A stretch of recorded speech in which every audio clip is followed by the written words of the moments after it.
మేము ఆంధ్రాలో సీట్లు సంపాదించడానికి మేము దశాబ్దం పైగా కృషి చేసాం సార్. తెలంగాణలో ఈరోజు మేము సాధన మొదలుపెట్టాం, పని మొదలుపెట్టాం. వాళ్ళు నమ్మకం వచ్చే వరకు పనిచేస్తాం, అంతేగాని కూర్చొని మేము మభ్యపెట్టాం. మేము నిలబడతాం, అంతే, పోరాటాలు చేస్తాం.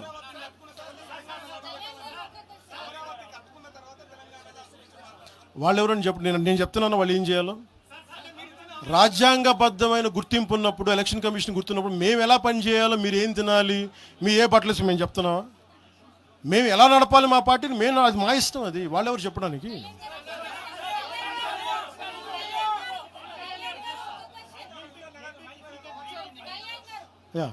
I'll give it separate.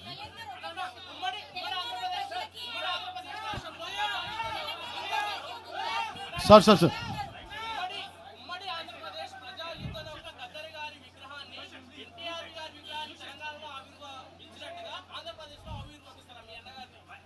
నాన్నది నేను ఆవిర్భిస్తాను ఖచ్చితంగా. నాకు ఇది ఎలా జరుగుతుందో నాకు తెలియదు, కానీ